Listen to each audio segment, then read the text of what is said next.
Hi friends, welcome to my channel story book by ఆరాధ్య.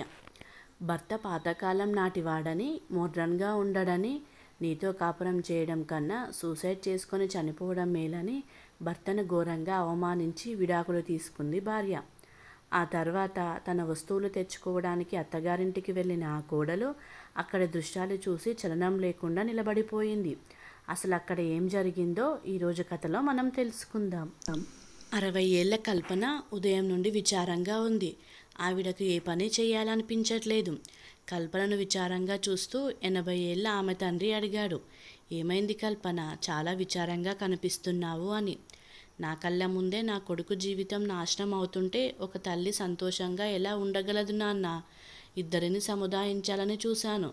భార్యాభర్తలన్న తర్వాత గొడవలు వస్తుంటాయి. చిన్న చిన్న గొడవలను తెగే వరకు లాగకూడదని చాలా నచ్చజెప్పాను. కానీ ఇద్దరూ వినలేదు. రేపు కోర్టులో హియరింగ్ ఉంది. ఇక తర్వాత ఇద్దరూ శాశ్వతంగా ఒకరి నుండి మరొకరు దూరం అయిపోతారు అని కల్పన అంది.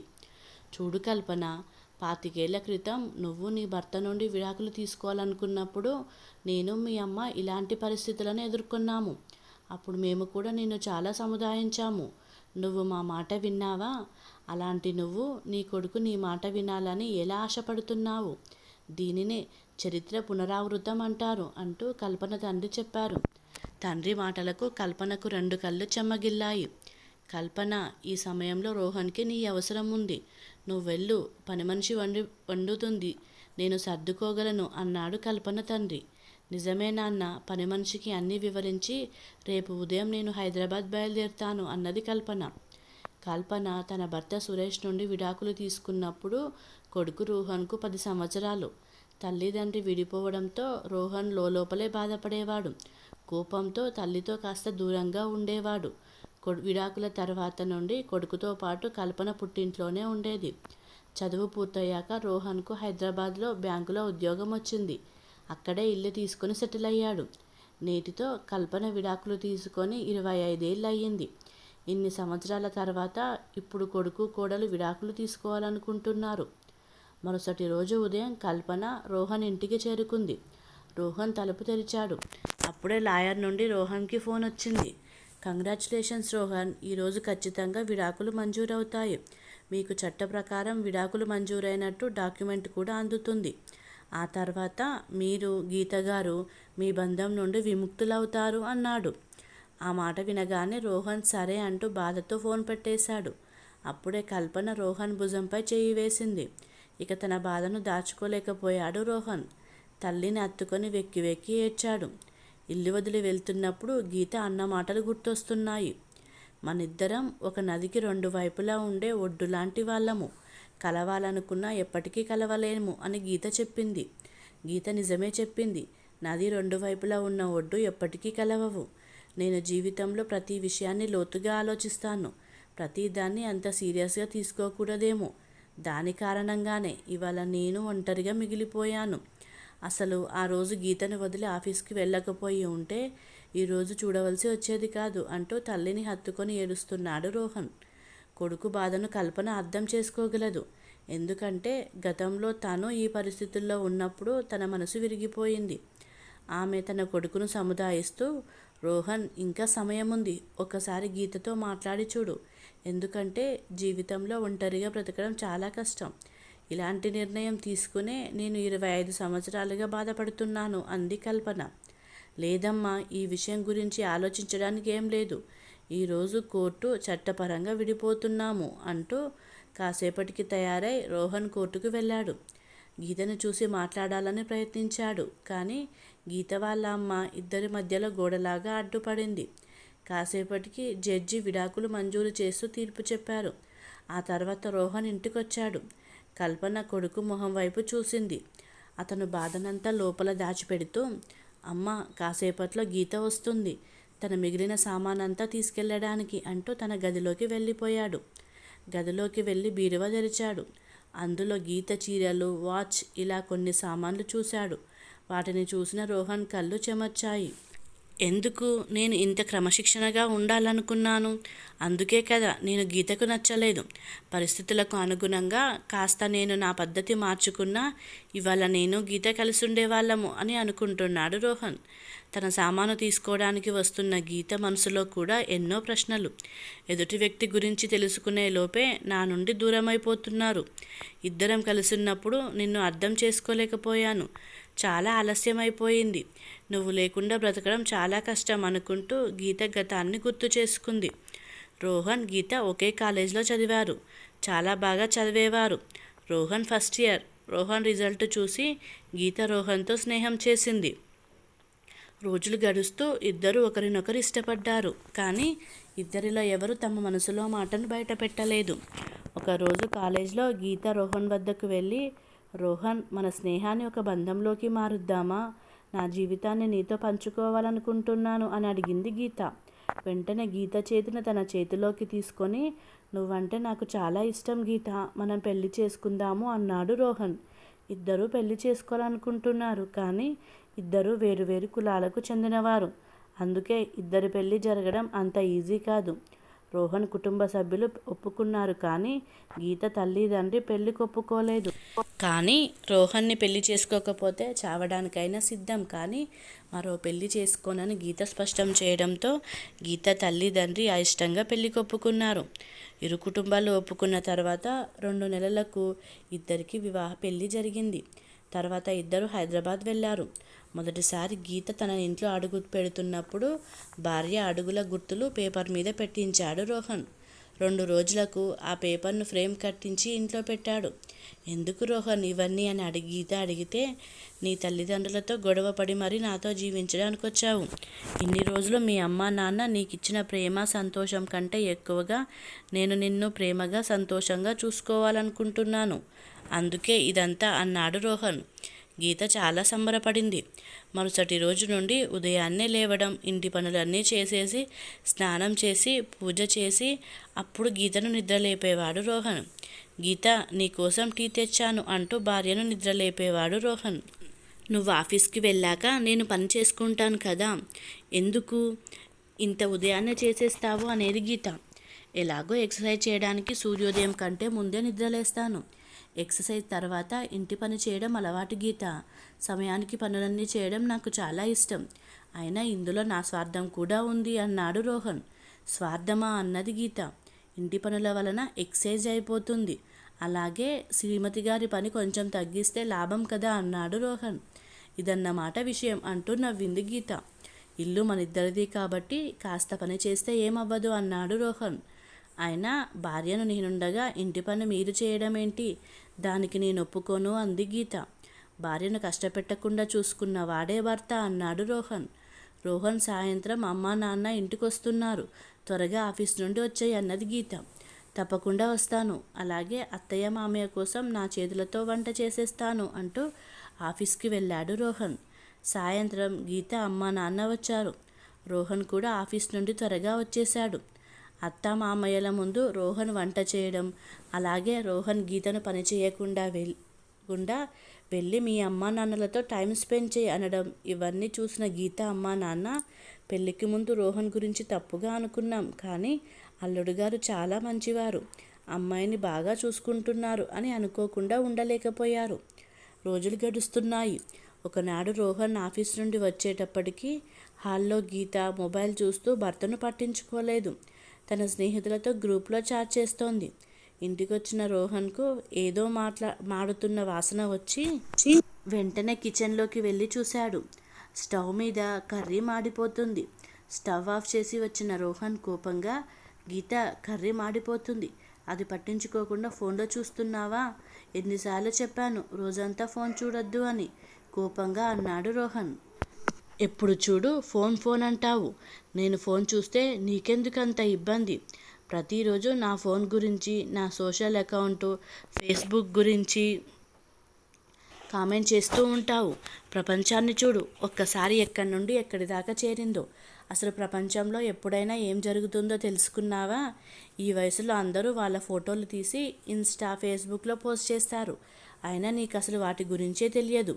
నువ్వు ఇప్పటికీ బటన్ ఫోన్ వాడుతున్నావు. ఒక్కసారి నువ్వు వేసుకున్న బట్టలు చూడు, బాబాల మాదిరి ఉంటాయి. నీలాగా నన్ను ప్రపంచంతో సంబంధం లేకుండా ఉండమంటే నేను బ్రతకలేను. నేను విసిగిపోయాను ఇలా ఒంటరిగా బ్రతుకుతూ అంటూ మాట్లాడింది గీత. నా అనుకున్న వాళ్ళతో సంబంధాలు పెంచుకుంటే చాలా అనుకుంటాను నేను. ప్రపంచంతో నాకేంటి సంబంధం? అవసరానికి మించి ఏ పని నాకు నచ్చదు. అస్తమాను ప్రపంచం అంటావు. ఏదైనా అవసరమైనప్పుడు ప్రపంచంలో ఎంతమంది నీకు సహాయానికి వస్తారు అన్నాడు రోహన్. నీకు నా ఫోన్తో అంత ఇబ్బందిగా ఉంటే విడాకులు ఇవ్వచ్చుగా. విసిగిపోయాను నీ పాత పద్ధతులతో అంటూ గదిలోకి వెళ్ళిపోయింది గీత. గీత మాటలకు రోహన్ షాక్ అయ్యి గీతనే చూస్తున్నాడు. కొద్ది రోజులు ఇద్దరి మధ్య మాటలు లేవు. రోజులు గడుస్తున్నాయి. మరో 2 రోజుల్లో రోహన్ గీతల మొదటి పెళ్లి రోజు. గీత, రేపు మన పెళ్లి రోజు అన్నాడు రోహన్ జరిగిన గొడవ మర్చిపోతూ. అవును, రోహన్, ఎలా సెలబ్రేట్ చేసుకుందాము అంది గీత. ఉదయమే తొందరగా లేచి రెడీ అయ్యి గుడికి వెళ్దాము. తర్వాత అక్కడ పేద ప్రజలకు ఒక పూట భోజనాలు పెడదాము అని రోహన్ మాట్లాడుతూ ఉండగా గీత ఆశ్చర్యంగా చూస్తూ, ఇంకా చాలా ఆపు రోహన్, ఇంకా ఎప్పటిదాకా రోహన్? ఎన్ని రోజులు ఇలా ఉంటావు? 1 సంవత్సరం అయింది మన వివాహమై, కానీ నీ అలవాట్లు ఒక్కటి కూడా మారలేదు. జీవితంలో ఒక ఎగ్జైట్మెంట్ లేదు, ఒక ఎంటర్టైన్మెంట్ లేదు, ఒక సర్ప్రైజ్ లేదు, పాడు లేదు. నీ గురించి అమ్మా నాన్న నిజమే చెప్పారు పెళ్ళికి ముందు. నువ్వు అసలు నా టైపు కాదన్నారు. నీకు నాకు అస్సలు సెట్ అవ్వదు అన్నారు. నీకు అసలు ఎందుకు అర్థం కావడం లేదు రోహన్? జీవితంలో మార్పు చాలా అవసరం. ఇలా ఒంటరిగా గడపడం ఎంత బోరింగ్గా ఉంటుందో తెలుసా? జీవితం అంటే అలా ఉండాలి, ఇలా ఉండాలి అని ఎన్ని కలలు కన్నాను. Late night party, candle light dinner, birthday, ఇవన్నీ అసలు జీవితంలో ఎప్పుడైనా చూసావా నువ్వు? నీకు తెలుసా, నా స్నేహితురాలు శోభ పెళ్ళి మన పెళ్ళి రోజున అయ్యింది. పెళ్ళవగానే హనీమూన్ అని విదేశాలకు తీసుకెళ్లాడు వాళ్ళ ఆయన. ఇండియాలో అయితే ఎన్ని చోట్లకి వెళ్ళారో ఇద్దరూ కలిసి. ఎప్పుడు క్యాండిల్ లైట్ డిన్నర్ అని, బర్త్డే అని అలా భర్తతో సెలబ్రేట్ చేసుకున్న ఫొటోస్ ఇన్స్టాలో పోస్ట్ చేస్తుంది తను. అసలు ఎంత సంతోషంగా ఉంటారో తెలుసా వాళ్ళు? 2 రోజుల క్రితం వేరే స్నేహితురాలు స్నేహ బర్త్డే ఉంటే తన భర్త పెద్ద పార్టీ అరేంజ్ చేసి సర్ప్రైజ్ చేశాడు తనని. కానీ నా తలరాత ఇలా రాసి ఉంది. నువ్వు పూర్వకాలం బాబాలాగా బ్రతుకుతున్నావు. ప్రతిరోజు ఉదయం ముందు నిద్రలేవడం, భూమి మీద కూర్చొని భోజనం చేయడం, సర్ప్రైజ్ మాట అటుంచు, అస్తమానం దేవాలయాలు, పేద ప్రజలు, ఇందులోనే సంతోషం వెతుక్కుంటావు అన్నది గీత. గీత చెప్పిన మాటలు విని ఆశ్చర్యంగా చూస్తూ నిలబడ్డాడు రోహన్. మరుసటి రోజు రోహన్ గీత వద్దకు వచ్చి ప్రేమగా సముదాయిస్తూ, గీత, నిన్ను బాధ పెట్టడం నా ఉద్దేశం కాదు. మన ఇద్దరి మధ్య ఈ గొడవలెందుకు? అసలు ఈ మొబైల్ వలన మొదలయ్యింది గొడవ.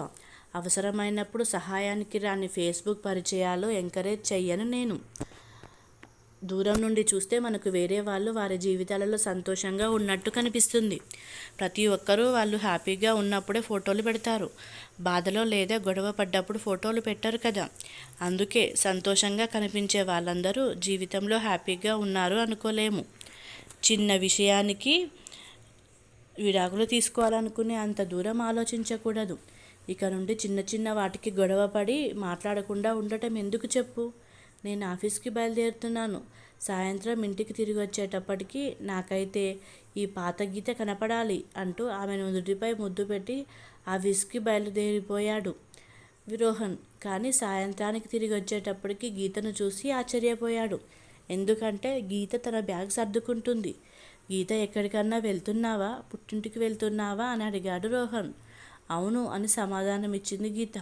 సరే, త్వరగా వచ్చే, నువ్వు లేకుండా ఎక్కువ రోజులు ఉండలేను అన్నాడు రోహన్. ఇక నేను రాదలుచుకోలేదు రోహన్. ఉన్న ఈ ఒక్క జీవితం ఇలా నాలో నేను కుమిలిపోతూ బ్రతకలేను అన్నది గీత. ఉన్నది ఒకటే జీవితం, ఇలా గొడవలతో కాకుండా ప్రేమగా ఉండొచ్చు కదా గీత అన్నాడు రోహన్. ఇక చాలు, నీ ప్రసంగాలాపు. నా ఇష్టాలకు వాల్యూ ఇవ్వనప్పుడు ఇక్కడ ఉండి నా జీవితాన్ని నాశనం చేసుకోను అంది గీత. బ్యాగ్ తీసుకొని బయటకు బయలుదేరింది గీత. సరే గీత, నేను నచ్చనప్పుడు ఇల్లు వదిలి వెళ్ళు. కానీ ఒక్క మాట గుర్తుపెట్టుకో, ఒక్కసారి వెళ్ళిపోయావంటే తిరిగి నా జీవితంలోకి రాలేవు. ఇక నీ కోసం ఈ ఇంటి తలుపులు శాశ్వతంగా మూసుకుంటాయి అన్నాడు రోహన్. నీలాంటి వాడే జీవితంలోకి తిరిగి రావాలని ఎవరు కోరుకుంటారు?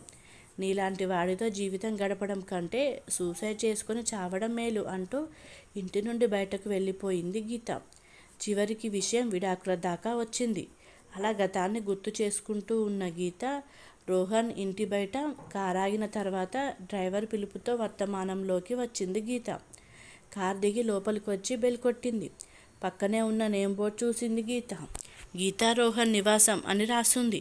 అది చూడగానే గీతకు కన్నీళ్ళొచ్చాయి. కల్పన వచ్చి తలుపు తెరిచింది. గీత మాజీ అత్తగారి కాళ్ళు మొక్కింది. చల్లగా ఉండు అని ఆశీర్వదించింది కల్పన. అంతలోనే గీత మొబైల్ రింగ్ అయింది. ఆ అమ్మ, ఇంటికి చేరాను అన్నది గీత. ఎక్కువసేపు అక్కడ ఉండనవసరం లేదు, త్వరగా నీ సామాన్లు తీసుకొని బయలుదేరు అన్నది తల్లి ఫోన్లో. సరే అమ్మా అంటూ ఫోన్ పెట్టేసింది గీత.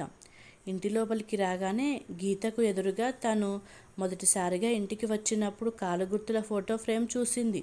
ఆ పక్కనే పెళ్లి కూతురిగా తయారయ్యి నవ్వుతున్న పెళ్లి రోజు ఫోటో ఉంది. తను అందంగా డెకరేట్ చేసుకున్న ఇల్లు ఇప్పటికీ అలాగే ఉంది. తనకి ఇంట్లో జరిగే శబ్దాలు తన చెవులకు చేరుతున్నట్టు అనిపిస్తుంది. ఏ గీత, దేనికోసమైతే రోహన్ని వదిలేసి అందమైన జీవితాన్ని నాశనం చేసుకున్నావా? ఆ స్వేచ్ఛ దొరికిందా నీకు అని ఇంట్లోని ప్రతి వస్తువు తనను అడుగుతున్నట్టే అనిపిస్తోంది. తమ గది బయట గీతా రోహన్ల ఇద్దరి పెళ్లి ఫోటో పెద్ద ఫ్రేమ్ కట్టి ఉంది. అది చూసి గీత ఏడుపు ఆపుకోలేకపోయింది. గది తలుపులు తెరవగానే ఎదురుగా రోహన్ నిలబడున్నాడు. గీత చేతిలో ఉన్న విడాకులు మంజూరైన పేపర్స్ని చూసి రోహన్ మనసులో ఇలా అనుకున్నాడు. గీత, ఇందులో రాసిన సామానంతా తీసుకెళ్ళు, కానీ ఈ ఇంటితో ముడిపడి ఉన్న జ్ఞాపకాలు చెరపలేవు అనుకుంటూ ఎలా ఉన్నావని అడిగాడు గీతను. నేను బాగున్నాను, నువ్వెలా ఉన్నావా అని అడిగింది గీత. రోహన్ ఏదో చెప్పబోయే అంతలోనే గీత ఫోన్ మోగింది. తన ఫ్రెండ్ కాల్ చేసింది. ఫోన్ లిఫ్ట్ చేయగానే అటువైపు వాళ్ళు చెప్పింది విని గీతకు చెమటలు పట్టాయి. ఎప్పుడు, ఎలా జరిగింది అంటూ మాట్లాడుతున్న గీత ఏడుపు శబ్దం విని కల్పన కూడా రోహన్ వద్దకు వచ్చింది. ఫోన్ పెట్టేసిన గీత రోహన్తో, నా ఫ్రెండ్ శోభ సూసైడ్ చేసుకోవడానికి ప్రయత్నించిందంట, ఇప్పుడు హాస్పిటల్లో ఉంది, ఇప్పుడు నేను కలవడానికి వెళ్ళాలి అంటూ బయటకు వెళ్ళిపోయింది. ముందు గీత, నేను కూడా వస్తాను అని ఇద్దరు రోహన్ బండి మీద వెళ్ళారు. శోభ, ఎందుకు ఇంత పని చేశావు? ఇలాంటి నిర్ణయం తీసుకునే ముందు ఒక్కసారి నీ భర్త, కుటుంబం గురించి ఆలోచించావా అని అడిగింది గీత. నేను సూసైడ్ చేసుకోవడానికి కారణం నా భర్త అంది శోభ. అది విన్న గీత షాక్ అయింది. కానీ నీ భర్త నిన్ను చాలా ప్రేమగా చూసుకుంటున్నాడన్నావుగా అంది గీత. అదంతా పైకి ప్రపంచానికి చూపించే కపట ప్రేమ. అది కేవలం ఇన్స్టా, ఫేస్బుక్లో ఫోటోలు పోస్ట్ చేయడం కోసం స్నేహితుల ముందు నాటకమాడాడు. వేరే ఒక అమ్మాయితో సంబంధం పెట్టుకున్నాడు. ఇక నేను బ్రతికి ఏం లాభం అన్నది శోభ. శోభ మాటలు విని గీతకు నెత్తి మీద పిడుగుపడ్డట్టు అయ్యింది. స్వచ్ఛమైన మనసుతో రోహన్ తన మీద చూపిన ప్రేమ ఒక్కొక్కటిగా కళ్ళ ముందు కదులుతుంది గీతకు. రోహన్ గీతను చాలా ప్రేమించాడు. ఆమె తల్లిదండ్రుల కంటే ఎక్కువగా చూసుకున్నాడు. అవన్నీ ఆలోచిస్తూ గీత హాస్పిటల్ బయటకొచ్చింది. గీత, నిన్ను ఎక్కడ దింపమంటావు? సామాన్ రేపు తీసుకుందువు కానీ ప్రస్తుతం నీ మనసు బాగున్నట్టు లేదు, మీ ఇంటికి తీసుకెళ్ళనా అని అడిగాడు రోహన్. లేదు రోహన్, మీ ఇంటికి వెళదామన్నది గీత. ఇద్దరూ బండి మీద వెళ్తుంటే దారి మధ్యలో గీత మదిలో ఎన్నో ప్రశ్నలు. రోహన్ ఎప్పుడూ నిజం చెప్పేవాడు. ఇన్స్టా, ఫేస్బుక్ లాంటి సోషల్ సైట్లలో అందరూ సంతోషంగా ఫోటోలు పెడతారు, కానీ నిజ జీవితంలో సంతోషమే ముఖ్యం. వాళ్ళని చూసుకొని మన జీవితాలను నాశనం చేసుకోకూడదు అని అనేవాడు.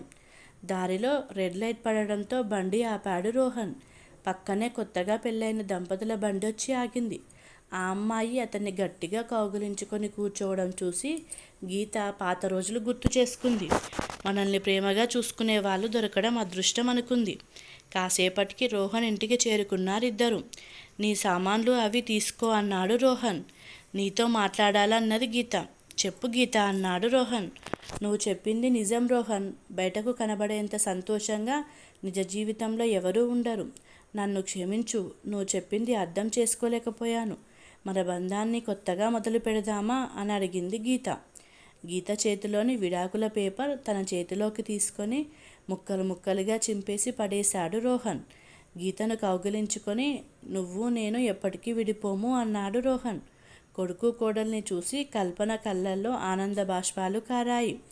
కథ సమాప్తం. మీకు కనుక ఈ కథ నచ్చినట్లయితే ఈ ఛానల్ని సబ్స్క్రైబ్ చేసుకోగలరు. Please subscribe to my channel.